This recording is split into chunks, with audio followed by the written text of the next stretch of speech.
All right, great. So my name is Sarah, for those of you who don't know me. And basically, I started with the topic of the idea of looking at visual imagery used in women's magazines at the turn of the century. And the main question that I've been attempting to address throughout the process of this study is basically, what does the visual imagery used in women's magazines represent, and what message does it send to female readers about their femininity and place in society? So I'm going to go through a little bit of background. There is a lot of background, and I'm trying to just give a brief overview so I can sort of get more to my primary documents and sort of what I've been finding. So basically, before the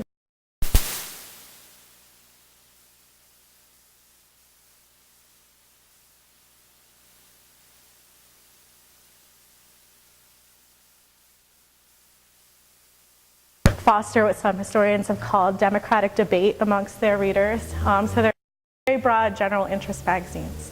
By the 1870s, editors began to increase the publication of what they called restricted function magazines, which appealed to very specific audience. And women's magazines were one of the earliest of these types of restricted function magazines. Historians will generally point to 1893 as the beginning of the American magazine revolution, which they defined by a new availability of low-price, high-volume magazines that were financially supported by mass advertising in addition to low subscription costs. During this period, women's magazines continued to grow in popularity, and after the turn of the century, just for example, Ladies' Home Journal, McCall's, and the Delineator all increased circulation 75%, 912%, and 39% respectively between 1895 and 1910. So you do see a large growth in these magazines during the period that I'm looking at. So women's magazines are not solely as significant because of their influence in the development of the popular magazine in the United States. Also at the turn of the century, American women faced transformations of their expected roles in society. Factors such as urbanization, a growing middle class that had been developing since mid-century changed the way women's roles were defined. Women's activities gradually moved into the public sphere rather than the private sphere, where they became consumers, students, workers, and even activists. While the modern woman remained first and foremost a mother and homemaker, the responsibilities of these roles expanded to include being well educated, preferably at one of the new women's colleges, a smart shopper, current in the latest clothing and cosmetics fashions, athletic, and a moral influence for public policy. The changes did not occur without resistance, and I hope with this study to show how Women's Magazine contributed to the negotiations that were taking place at the time.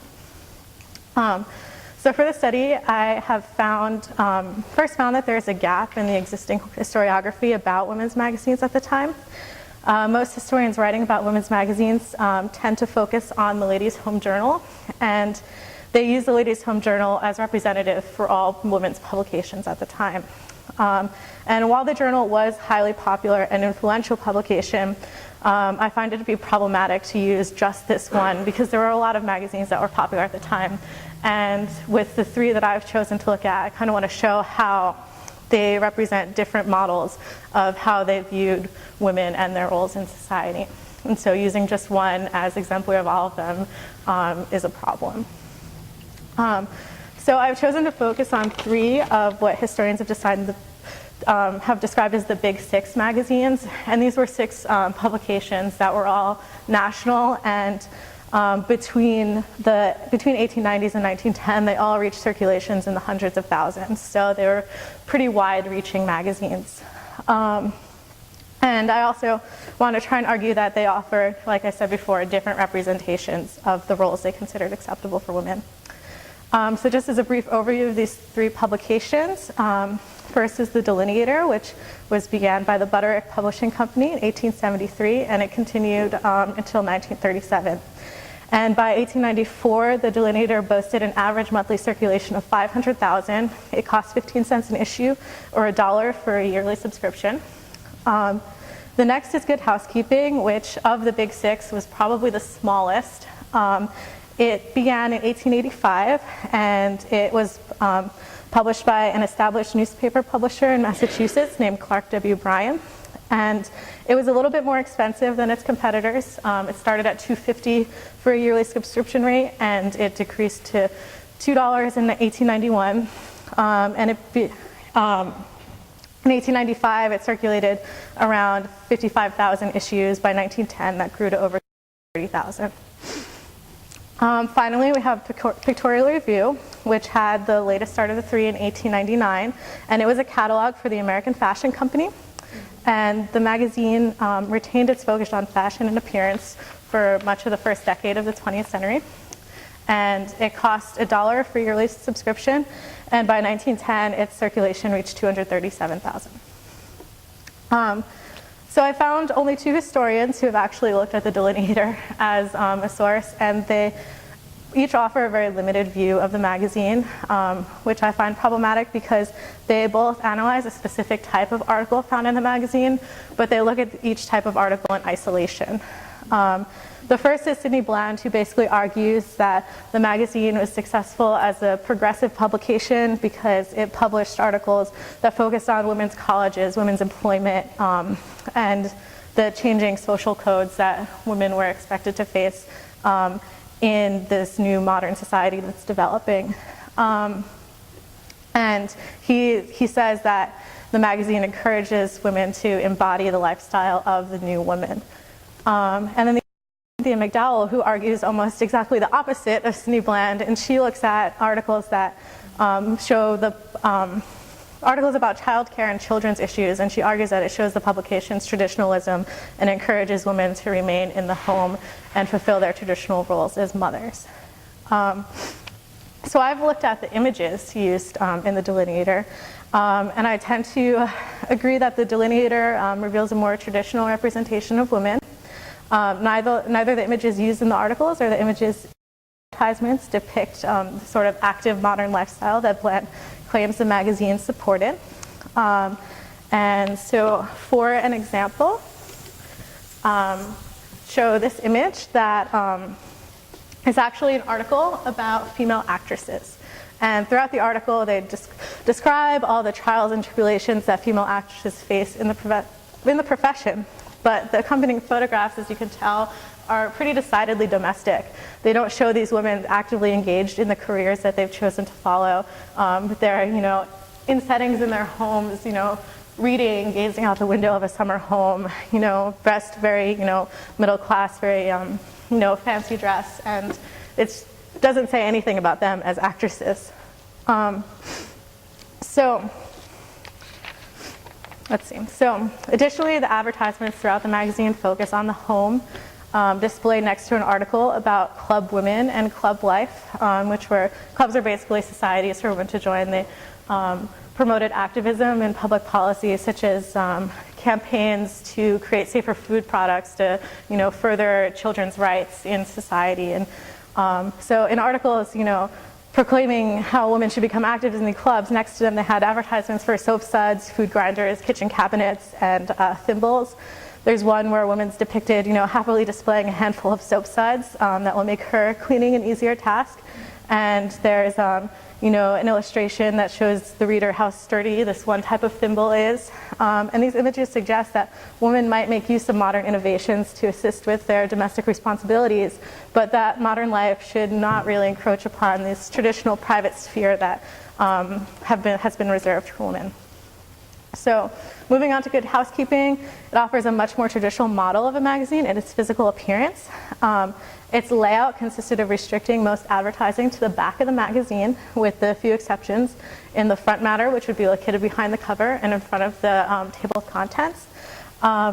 And it has been noted by historians that turn of the century's women publications developed a rather unique relationship with advertising because they pioneered this trend to increase advertising in their pages, and not only to increase the amount of it, but to disperse it throughout their magazine. So you'd have, these pages where you have the article in the center, and then there's strips of advertising on the sides, and coincidentally, the advertisements on the side would relate to what they're talking about in the article. And so between 1890s and 1900s, most of the big six publications are moving toward this model, and Good Housekeeping is deciding to stay in the traditional model, which I think is actually a pretty significant statement on the part of Good Housekeeping, especially since in 1891 they dropped their subscription price from $2.50 to $2, and they shifted their circulation to a monthly circulation.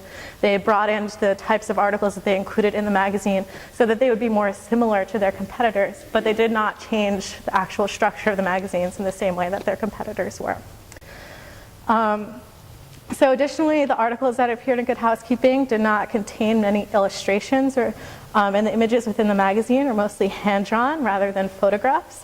And certain historians have argued that in the 1890s were really the first period where editors and the public would be more comfortable with what they call the reality of the photograph. They considered hand-drawn illustrations to be a higher art form, and so they would favor those. Before the 1890s, they would favor those in their publications rather than the photograph. But by the 1890s, most of the women's magazines were using photography, but Good Housekeeping does refrain from doing that. And so I think that would be an interesting avenue to explore when analyzing that magazine, because that is, I think, clearly an editorial decision that they're making. So the final women's magazine that I'll be discussing is called Pictorial Review, and it really prompts dialogue regarding a specific aspect of female life that transformed with modernity, and that's beauty culture. American women have always been sort of judged by their virtues and slightly by their appearance, but at the turn of the century, Kathy Pice has argued that beauty culture is emerging as a system of meaning that helped women navigate the changing conditions of social experience. And to show how beauty culture has really been expanding, throughout the early 19th century, a woman in public wearing makeup would be deemed a painted woman, or, in more bluntly, a prostitute. However, as women became increasingly visible in public, they were expected to use cosmetics to maintain a natural appearance. But in order to maintain a natural appearance, they would have to use these commercial beauty products to do so. There's sort of a contradiction in that message that they're being sent. So Pictorial Review is exemplary of this excellent pressure on women to commercially enhance their appearance. The magazine contains an overwhelming number of advertisements for cosmetics and body shaping. Few images of women outside the context of beauty and appearance are found in the publication. They suggest that the idea of how women should look is still being sort of constructed during this period. They have sort of contradictory advertisements that appear, you flip a page, you have one advertisement that asks you, why do you want to be so fleshy? You should thin yourself down. And you have another advertisement telling you that you need to enhance your plumpness, enhance your bust size, you need to become, increase the amount of body fat. So very contradictory messages. And it shows to me that there's still a negotiation going on about what the ideal is at this point. Then there's other contradictions, use face powders or bleaches, which is more natural than the other. And these products represent an ideal image of beauty. But there doesn't really seem to be a uniform ideal. So to conclude, I actually forgot to show you the images that I have. I have one image here just to show side-by-side comparison.